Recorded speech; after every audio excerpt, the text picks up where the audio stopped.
Bonjour, bonjour et bienvenue à tous. Bienvenue à cette nouvelle édition de webinaire consacrée à Jira, l'outil de référence en matière de gestion des tâches.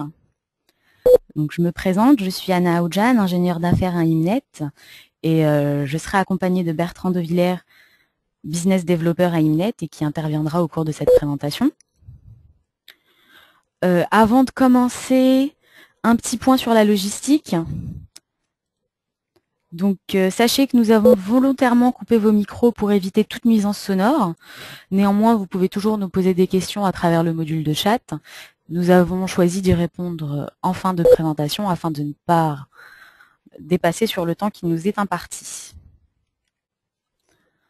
Donc, au cours de ce webinaire, vous seront présentés donc la société Atlassian, notre société, la société Imnet, donc la solution Jira ainsi que ses avantages. Nous allons illustrer nos propos à travers un exemple simple.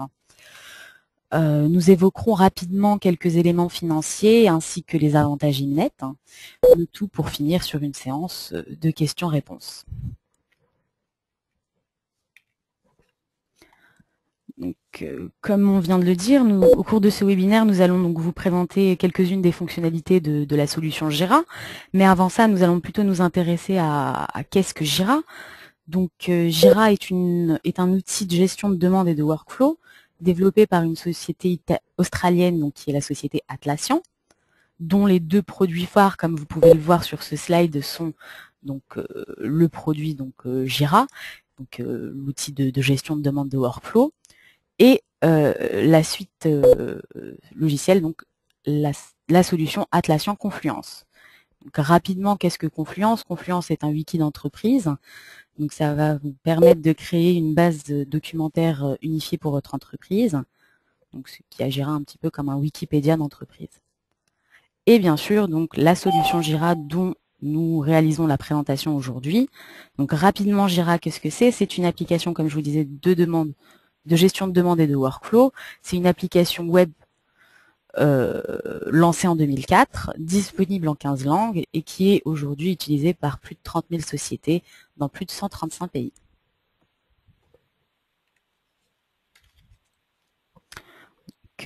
Rapidement, qui est Imnet? Imnet est une société de conseil stratégique fondée en 1990 et dont le centre de métier se concentre autour de la gestion d'informations, avec une orientation dans les secteurs santé sociale, mais également de la banque assurance et des mutuelles santé. Donc, comme vous pouvez le voir sur ce slide, nos domaines d'activité stratégique se déclinent autour de 3 pôles majeurs. Un premier pôle qui représente l'activité historique de la société. Donc, nous éditons notre propre solution de GED, solution éprouvée et implantée aujourd'hui chez près d'une centaine de nos clients. Un deuxième pôle qui vient s'inscrire dans la continuité de notre métier d'éditeur, pardon. Donc, nous intégrons des solutions, donc notamment donc, des solutions de GED, des solutions de CRM, gestion de la relation client, et notamment donc des solutions de workflow, notamment la solution Jira. Troisième et dernier pôle, on va dire un petit peu plus orienté innovation, donc avec tout ce qui est écoute de réseaux sociaux, études web écosystème, le développement d'applications smartphone, d'agences virtuelles, ou encore l'intégration sur les sites internet d'agences virtuelles qui sont donc les avatars. Donc sur ce slide, vous avez une représentation de nos plus grandes références en France. Donc comme vous pouvez le voir, une orientation santé sociale avec notamment l'assurance maladie et l'assurance retraite qui sont donc nos clients historiques et qui utilisent aujourd'hui donc toujours notre GED et chez qui nous avons développé des notions de bureau sans papier. Donc de la banque assurance avec la BNP Paribas ou encore la Caisse Générale de Provence, la Caisse d'épargne. Et donc des mutuelles, notamment donc avec la mutuelle Océane, qui est une grosse mutuelle du Sud-Ouest, ou encore la MGP, la Mutuelle Générale de la Police. Donc maintenant, je vais passer donc la main à Bertrand de Villers qui va vous réaliser la présentation de Jira. Bonjour, donc bienvenue à tous. Bertrand Dauvilliers, donc je suis business développement chez Imnet et je vais rapidement vous passer en revue le sujet concernant Jira. Alors, Jira, d'où vient Jira déjà? Jira, ça vient d'un éditeur australien, la société Atlassian, qui a été créée en 2002 par Mike Brooks et Scott Farquhar. Et c'est une société qui a énormément de succès. La photo que vous voyez là est une photo que j'ai prise à l'occasion d'un des sommets Atlassian qui se tient régulièrement à San Francisco. Et Atlassian conçoit également d'autres produits comme Confluence, Jira Agile, qui est plus communément connu sous le nom de Greenhopper, qui était son nom historique, et d'autres produits comme Bonfire, Bamboo, Fisheye, Crowd et Team Calendar. Donc Jira a un écosystème autour du produit Jira, dont nous ne parlerons pas aujourd'hui, mais qui fait l'objet des possibilités d'enrichissement de la solution Jira. Aujourd'hui, qui est l'Atlassian, donc c'est, je vous disais, les photos qui représentent le dernier sommet Summit a eu lieu cette année au mois de septembre, alors traditionnellement il se tient plutôt au mois de juin. Bon, il y avait 1800 participants, et pour vous donner un petit peu la tendance, il y avait 900 participants quand j'étais en 2012 au mois de juin et 500 en 2011. Et en termes de croissance au niveau de la société, on s'aperçoit que il y a une croissance relativement sympa. Hein. Je crois que beaucoup de sociétés aimeraient bien avoir ce type de croissance. 12 000 clients en 2011 avec 59 millions de dollars de chiffre d'affaires et 300 collaborateurs. Et en 2013, on se retrouve à 160 millions de dollars de chiffre d'affaires, 30 000 clients, 135 pays, 8 millions d'utilisateurs. On peut dire que c'est assez correct comme progression, des taux de progression de 60%, 70%, ça se rencontre pas partout. Par conséquent, on peut considérer que c'est quand même quelque chose de sérieux. Aujourd'hui, l'éditeur regroupe 700 personnes chez eux, donc quelque chose d'assez significatif. En termes de notoriété, eh bien, c'est une notoriété qui est assez importante dans la mesure où le Gartner Group, alors bon, c'est un petit peu la bouteille à l'encre, hein, mais les situe quand même dans le cadran en haut à droite. J'avais repris les slides de 2012 et puis de septembre 2013. On s'aperçoit que Atlassian joue dans la cour de petites sociétés, de petites PME comme Microsoft ou IBM. On peut considérer là aussi que c'est quelque chose qui représente une certaine forme de succès et de notoriété. Qui sont les clients aujourd'hui qui utilisent les solutions Atlassian Jira? Eh bien, beaucoup d'entreprises, que ce soit des grosses ou des petites. Alors évidemment, on a toujours envie de parler des grosses. C'est ce que je commence à faire hein, pour sacrifier à la tradition. On a 85 des 100 entreprises du classement du Fortune 100 qui ont choisi Atlassian. Et donc 30 000 petites grandes entreprises, parmi lesquelles on trouve des sociétés comme Citigroup, eBay, Coca-Cola, Netflix, United Airlines, hein, qui sont des grosses sociétés, mais également des sociétés qui sont plus connues en France comme le Crédit Agricole, Alstom, Safran, l'Agir Carco, hein, les caisses de retraite, Audi, mais également des sociétés à forte notoriété, hein, comme Twitter, Cisco, le Dow Jones, la NASA, BMW, Facebook, eBay, Virgin, et j'en passe bien évidemment, mais également un tissu relativement important de petites sociétés, et vous verrez pourquoi en fin de présentation. Alors, on a présenté un peu, je dirais, le tableau générique, mais c'est quoi Atlassian Jira? Qu'est-ce que ça fait? Atlassian Jira, c'est quelque chose, c'est un outil qui est un outil de suivi de projet collaboratif. Alors ça n'est pas à confondre avec des outils de gestion de projet. On peut penser à Microsoft Project par exemple. Au départ, donc là c'est un positionnement qui est différent puisque au départ, Jira a été conçu comme un outil de bug tracking. C'est quoi le bug tracking? Eh bien, pour des services informatiques qui vont mettre en production des applications, qui vont faire du développement d'applications, c'est d'essayer d'identifier quelles sont les anomalies rencontrées dans le cadre du lancement d'une application. Donc en créant des tickets, ces tickets sont affectés pour correction à un développeur, et le développeur, je dirais, indique la progression de la résolution de l'incident Tout ceci dans le cadre d'un workflow qui a été défini en fonction de la nature du ticket généré, et l'utilisateur reçoit des notifications automatiques, et le chef de projet, lui, a une visibilité complète sur l'ensemble des tickets qui ont été créés, le niveau de résolution en cours et l'historique de ce qui a été traité. Donc c'est vraiment quelque chose qui est très très très utile dans le cadre du développement logiciel. Aujourd'hui, ce dont on a choisi de vous parler, c'est plus de l'utilisation fonctionnelle. Parce que, vu le succès que Jira a remporté, l'outil a été, je dirais, détourné, un peu comme les SMS ont été détournés dans la téléphonie mobile, parce qu'au départ, les SMS, pour mémoire, c'était un outil qui était destiné uniquement aux techniciens qui faisaient la réparation des antennes qui étaient fixées sur les toits des immeubles, et qui permettait d'avoir des informations sur les incidents réseau, et qui permettait de discuter entre techniciens, pas du tout au niveau du grand public. On voit et on sait maintenant, je dirais, quel est le succès que rencontrent les SMS encore, malgré le fait que ça fait 10 ans qu'on attend toujours leur mort et qu'on prédit toujours leur mort pour l'année prochaine. Donc on est sur un succès comparable avec Jira, qui aujourd'hui va permettre de créer des demandes. Alors ce sont des demandes, des demandes fonctionnelles. Hein. L'exemple que vous verrez tout à l'heure le décrit de manière assez claire. Vous avez aujourd'hui donc, je dirais, vous voyez donc à peu près quelques exemples de copies d'écran qui permettent, je dirais, d'avoir une visibilité synthétique je dirais, des actions qui sont en cours. Et Jira donc fonctionne par projet. On a la possibilité dans un même environnement Jira de créer plusieurs projets. Et l'avantage, c'est que tout ceci est centralisé.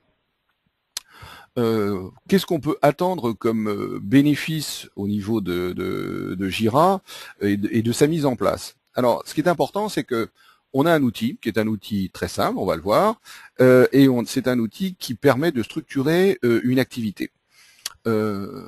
Donc là, vous voyez un peu la liste à l'après-vert. Je suis désolé, j'aurais dû mettre en gras les fonctionnalités que, en ce qui me concerne, je considère comme étant tout à fait significatives.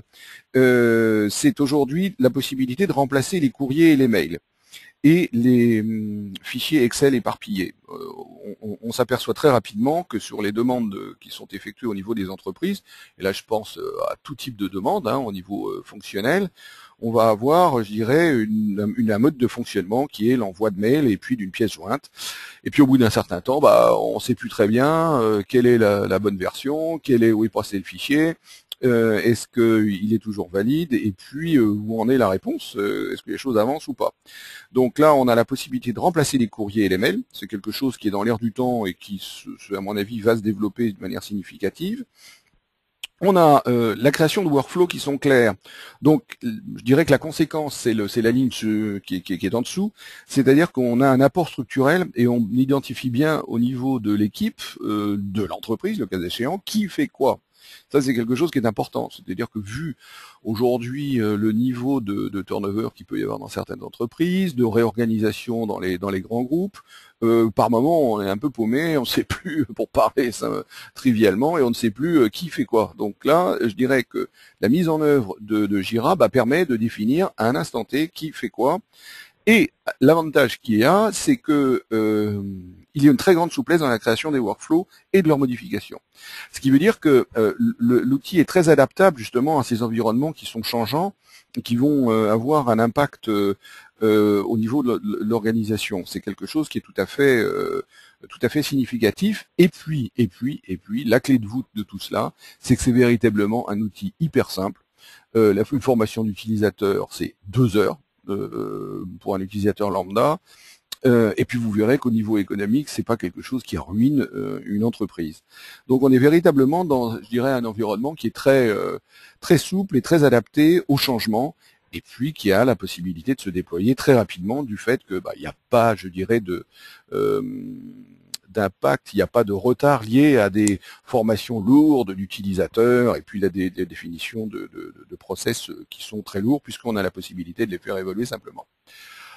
Donc, tout ça pour dire, bah oui, mais Jira, vous êtes gentil, là, vous nous avez dit d'où ça venait, vous nous avez dit quel est ce que ça faisait à grande maille, mais enfin, très concrètement, on parle de quoi, on peut faire quoi avec. Alors, c'est l'objet justement des quelques slides qui suivent. On peut prendre un exemple, alors qui est simpliste. Alors surtout une petite précaution oratoire. Ne m'en veuillez pas s'il y a des personnes qui appartiennent à des services achats.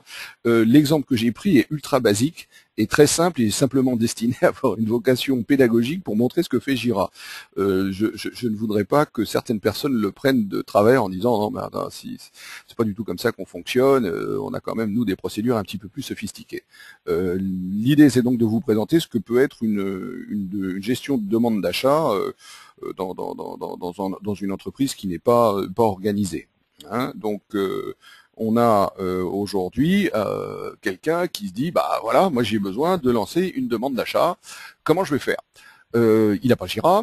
Donc, qu'est-ce qu'il fait dans certains des cas? Vous allez me dire que je force un peu l'exemple et que je caricature un peu, mais enfin bon, je dirais qu'il va chercher un formulaire. Hein. C'est souvent comme ça qu'on fait. On dit bah oui, j'ai besoin de lancer un achat. Qu'est-ce que je fais? Bah, je cherche donc le formulaire de demande d'achat. Alors déjà, il va se demander où est le bon formulaire. Hein, c'est la première question. Puis une fois qu'il a mis la main dessus, bon, il existe encore des entreprises, beaucoup. Ne croyez pas que c'est quelque chose qui est aussi peu répandu qu'on pourrait le croire. Il va l'avoir sous forme papier. Mais qu'est-ce qu'il fait? Bah, il va prendre un magnifique stylo et puis il va remplir son demande d'achat. Puis une fois qu'il a rempli au mieux de ce qui était écrit dans le formulaire de demande d'achat, il va dire bah oui, maintenant j'en fais quoi? Ah, il dit bah tu le scannes et puis tu l'envoies à quelqu'un. Et qui? Bah celui qui doit être le destinataire de la demande d'achat. Bon, alors qu'est-ce qu'il fait? Bah il recherche une personne et puis il va se dire, bon, on va lui dire, écoute, envoie-le à Monsieur Martin, parce que Monsieur Martin, c'est lui qui gère les achats. Ah bon. Et puis, il va donc envoyer le mail, puis avec la pièce jointe et sa demande d'achat. Puis qu'est-ce qu'il va faire? Bah, il va attendre. Quand il n'a pas de réponse, ben, ce qu'il va faire, c'est qu'il va essayer de trouver le numéro de téléphone de Monsieur Martin dans la tunnelière interne, ou il va lui renvoyer un mail de relance, voire se déplacer pour voir dans le bâtiment d'à côté ou si c'est dans une filiale, d'aller dans l'un de ses déplacements dans un autre établissement pour savoir si c'est bien lui ou pas lui qui va prendre en compte sa demande. Et on parle même pas de réponse, on parle déjà de prendre en compte la demande. Donc on voit déjà, on perçoit quels peuvent être les avantages évidemment d'une structuration d'un workflow clair dans ce cas de figure. Alors on peut me dire ça existe déjà dans les entreprises, et en général ça existe, sauf que compte tenu des réorganisations, très souvent il y a un degré d'obsolescence des process qui sont tel que bah ça a changé. Alors donc c'est plus Monsieur Martin, c'est Monsieur Dupont. Ah, pas de chance. Et donc Monsieur Dupont n'étant évidemment pas destinataire du mail, bah il l'a pas reçu et il a pas reçu la demande d'achat. Et donc le pauvre émetteur de demande d'achat, il peut attendre longtemps. Alors qu'est-ce qu'il existe comme meilleure solution? Eh ben on va dire que si on met en œuvre Jira, Jira va nous aider. Alors je vous ai pris des exemples qui sont ultra basiques et ultra simples, basés sur des écrans standards de Jira. Donc il n'y a aucune customisation, ça reste donc assez brut, c'est pas joli. Il est tout à fait possible de les customiser pour avoir quelque chose de sympathique. C'est une option qu'on n'a pas voulu prendre, c'est simplement pour montrer qu'avec un Jira standard non configuré, on a des templates qui permettent de gérer ce type de demande. Par conséquent, qu'est-ce que je fais? Eh bien, je voyais les petits cercles rouges hein, qui vont attirer votre attention. Je vais prendre Jira et puis je vais créer, je suis l'utilisateur, moi je vais créer une demande d'achat. Voilà. Je vais avoir la possibilité donc de choisir le type de demande que je vais effectuer. Je vais par exemple avoir envie, on est bientôt, on sort des périodes de fête, et puis on se dit bah c'est l'époque des cadeaux, et ben l'époque des cadeaux, je vais envoyer une boîte de chocolat, donc il faut que j'achète des boîtes de chocolat. Et ces boîtes de chocolat, je vais dire quand même que là maintenant je suis un peu en retard par rapport à ce que j'avais prévu, donc c'est important, voire urgent, mais c'est également important. Je vais pouvoir y attacher ma précieuse pièce jointe qui va être, je dirais, là, j'ai fait figurer la boîte de chocolat parce que comme je suis gourmand, évidemment, là, rien que la photo me faisait plaisir, mais ça peut être le fameux formulaire, hein, on est bien d'accord. Donc je vais joindre une pièce jointe pour, je dirais, enrichir la demande et le ticket que je suis en train de créer. Ensuite, je vais avoir un autre besoin, ou un autre utilisateur va avoir un autre besoin, il va dire, bon, c'est pas tout ça, l'année commence, on a des problèmes de livraison, on a des chauffeurs, mais on a des vieux véhicules, il faut absolument qu'on rachète un véhicule de livraison, on a besoin d'un petit véhicule utilitaire, donc on va dire, bon, c'est moins urgent, c'est moins important, alors je suis d'accord qu'il ne faut pas confondre l'urgence et l'importance, mais je vais le mettre en position mineure pour le moment, mais je voudrais pas que les achats oublient qu'on a quand même besoin de remplacer notre véhicule qui est un petit peu vieillissant, et donc je fais donc la demande d'achat en intégrant le formulaire de demande d'achat qui va bien et correctement rempli à côté du ticket. Donc c'est quelque chose qui est relativement simple. Là, qu'est-ce qui se passe? Alors, ne prenez surtout pas la liste des demandes que vous avez vues au pied de la lettre. Hein, ce sont des essais que l'on a effectués qui sont venus enrichir ce petit tableau. Mais pour le responsable, lui, qui va gérer l'ensemble des demandes, il a la possibilité d'avoir une présentation qui soit de type relativement simple. Hein. Je vois l'achat de véhicules, je vois les cadeaux de Noël qui sont en retard, je vois des différentes demandes, je vois à qui ça a été attribué, je vois qui est le rapporteur, je vois l'état, hein, s'il est traitement en cours, s'il est en revue, et puis je vois le niveau de résolution. Bon, là on a pris le cas où il n'était pas résolu. Tout ceci est, je dirais, réalisé comment? C'est à partir d'un workflow ultra basique. Hein. Là encore, j'insiste au risque de me répéter. Ne prenez surtout pas ça comme étant un modèle, mais c'est plutôt un exemple. C'est pour montrer, je dirais, qu'on a la possibilité avec Jira de créer des workflows en format graphique qui sont très simples. On peut les créer d'autres manières, mais ça, c'est une représentation visuelle qui donne une bonne idée de ce que l'on peut faire. Il n'y a pas, je dirais, de limite à la complexité des workflows. La représentation que je vous ai montrée là, et je dirais là encore un écran standard qui montre comment on peut gérer ce type de demande.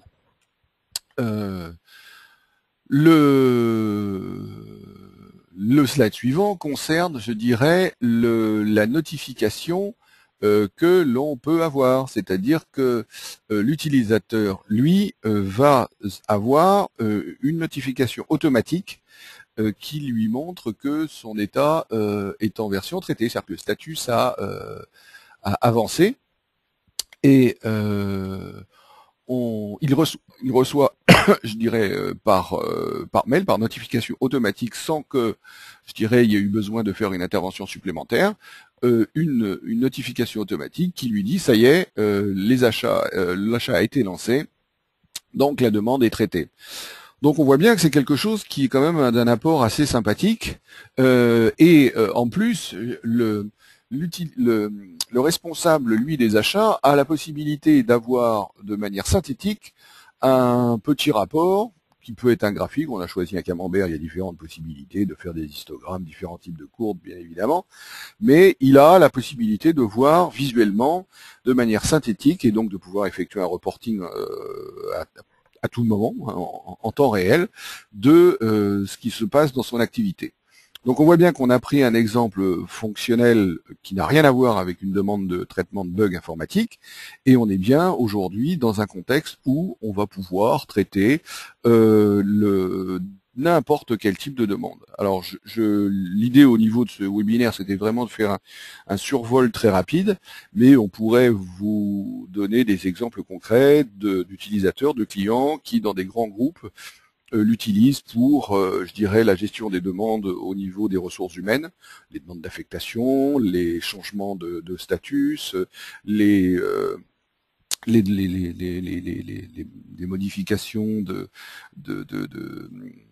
enfin les problèmes de notes de frais, tout ce qu'on peut imaginer, donc les ressources humaines, et puis également qui sont utilisés par d'autres services pour traiter les anomalies et la consolidation des éléments comptables d'un groupe international qui au niveau de ses filiales effectue, je dirais, une consolidation au niveau de l'ensemble des demandes.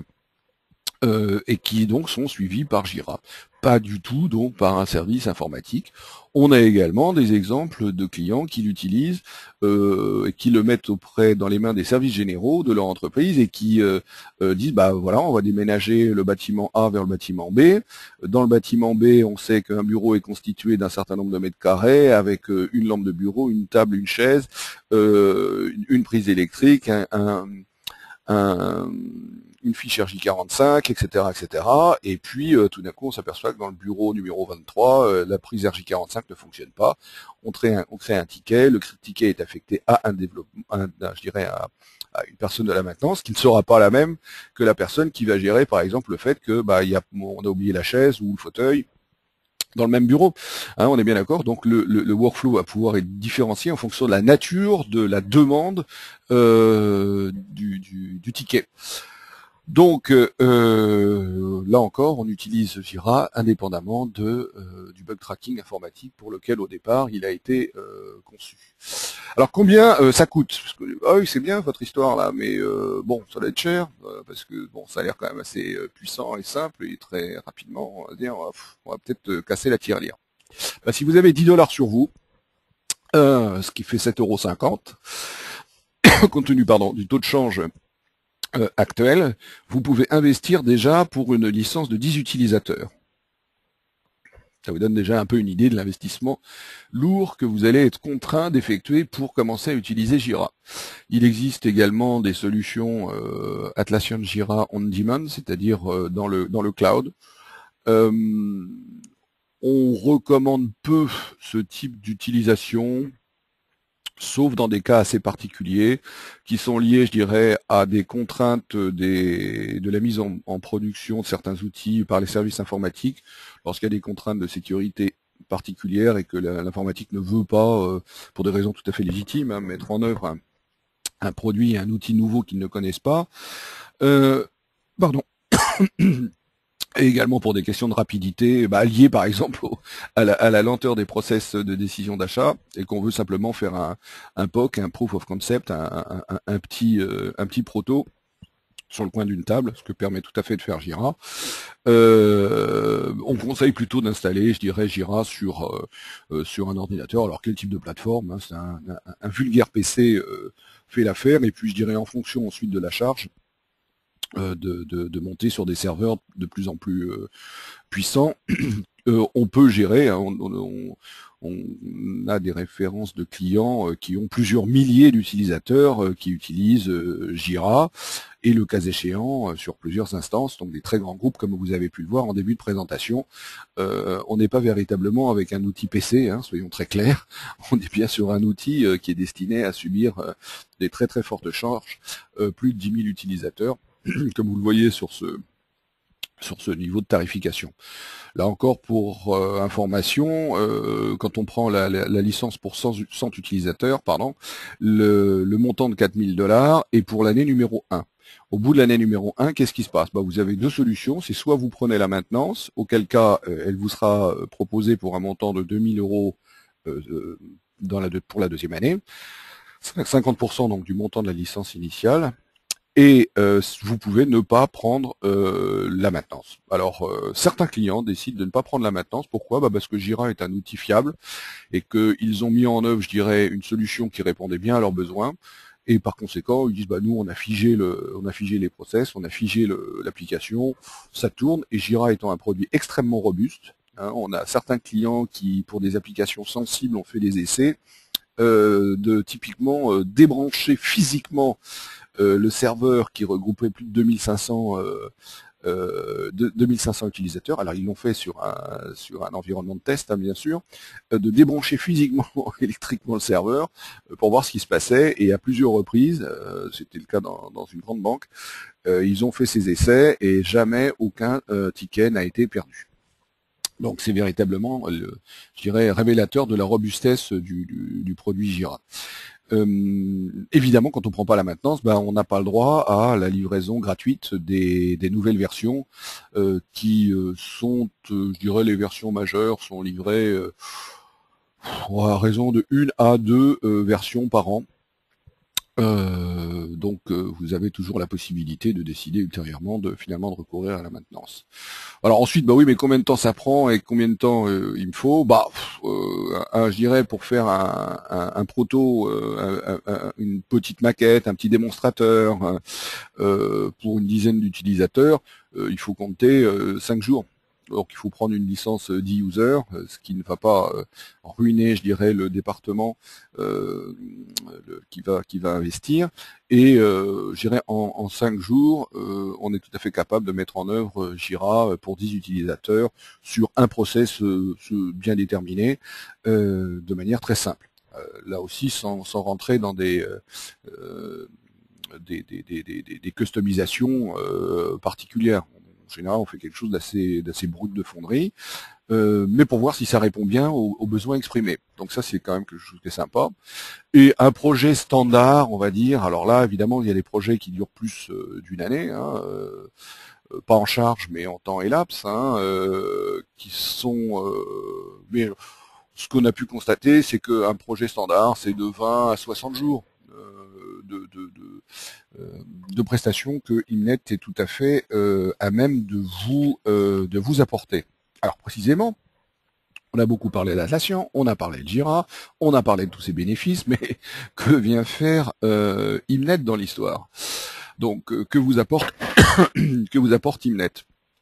Eh bien, aujourd'hui, Imnet vous apporte son expertise depuis plus de 15 ans dans la mise en œuvre de projets. Alors, Imnet, comme on a pu vous le dire en introduction, c'est un éditeur de gestion électronique de documents et qui a une grande expérience dans la mise en œuvre de ces process et je dirais, de la valeur que représentent les documents, qui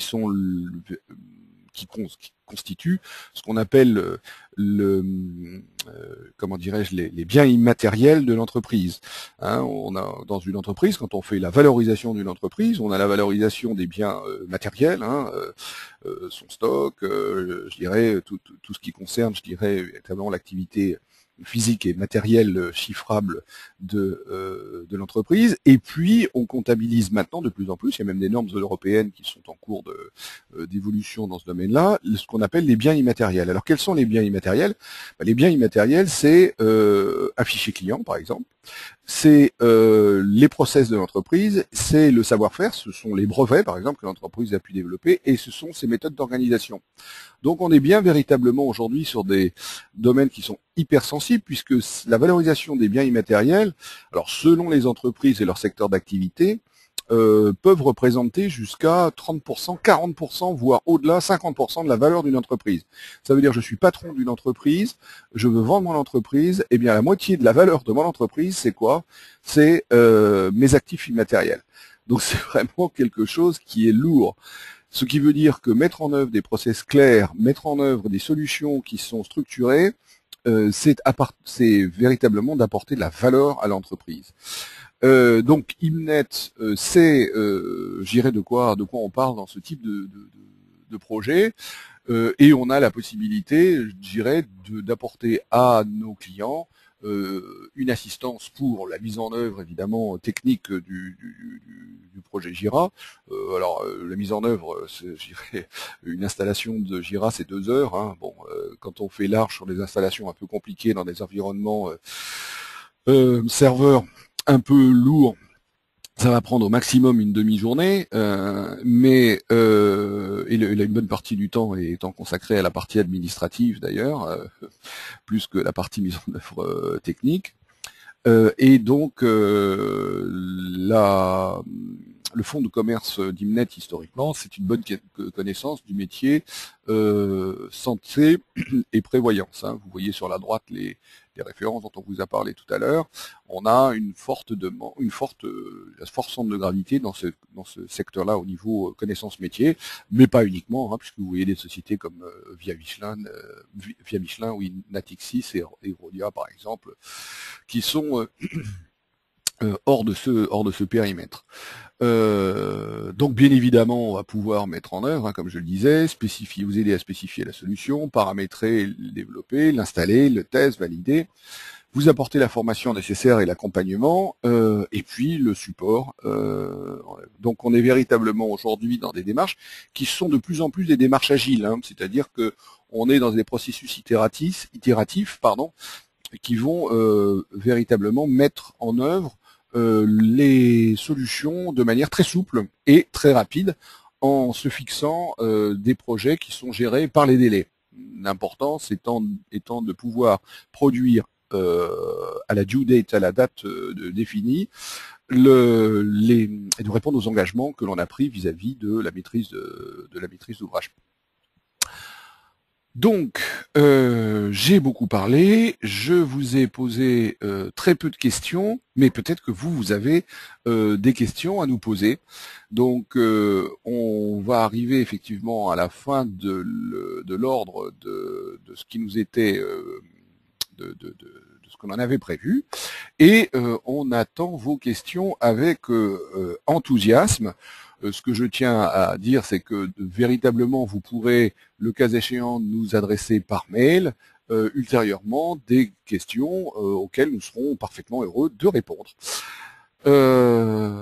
Donc je vois aujourd'hui des questions, c'est en combien de temps peut-on mettre en place une solution Jira? Oui, alors c'est la question effectivement que j'ai essayé d'y répondre tout à l'heure. C'est difficile sans connaître l'environnement client, le workflow, etc. Je dirais un petit trial, un petit démonstrateur, c'est quelque chose qui se fait en une semaine. Alors on peut prendre, je dirais, une démarche la suivante, c'est de dire on va se fixer comme objectif de mettre en œuvre un process qu'on a prédéfini, je dirais, mais en partant de la conception et de la présentation du besoin jusqu'à la mise en œuvre très concrète pour une dizaine d'utilisateurs, en 15 jours, un mois, grand maximum, avec, je dirais, 5 à 10 journées, grand maximum d'assistance de notre part, on peut mettre en œuvre une solution Jira opérationnelle pour un workflow. Ensuite, qu'est-ce que je vois? C'est, est-il possible pour Jira de s'intégrer avec un existant? Oui, bien sûr. Excellente question.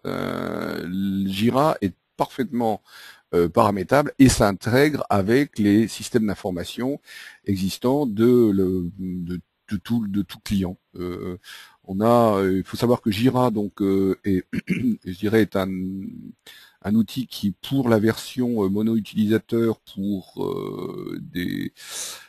des chercheurs ou pour des centres d'enseignement, est gratuite et livrée en open source. Et lorsque vous commandez une licence Jira, on vous livre l'intégralité du code et du source. Ceci, je dirais, offre, beaucoup de facilité, puisqu'il existe des API qui permettent d'interfacer Jira avec, je dirais, la plupart des solutions informatiques des clients. Donc oui, Jira peut s'intégrer très très bien dans un système d'information client. Quels sont, à Jira et le cloud, quels seraient les inconvénients? Oui, j'ai parlé tout à l'heure du fait que Jira était disponible en mode SaaS, donc dans le cloud, comme on dit maintenant. Les inconvénients sont qu'on a plus de difficultés précisément à mettre en œuvre ce qu'on en appelle des plugins. Ces plugins sont des programmes qui viennent enrichir la solution Jira. Ces plugins sont édités soit par l'éditeur lui-même Atlassian, soit par, je dirais, un grand nombre de sociétés. On a plus de 700 plugins aujourd'hui disponibles dans l'environnement Jira, soit développés typiquement par des clients. Je pense à un grand groupe bancaire qui a développé des plugins et qui a mis alors là pas mal de temps pour le faire, pour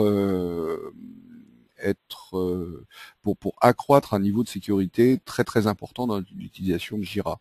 Donc les inconvénients dans le mode cloud, c'est qu'on va avoir du mal plutôt à intégrer ces plugins-là. Ça va être un peu plus difficile à faire.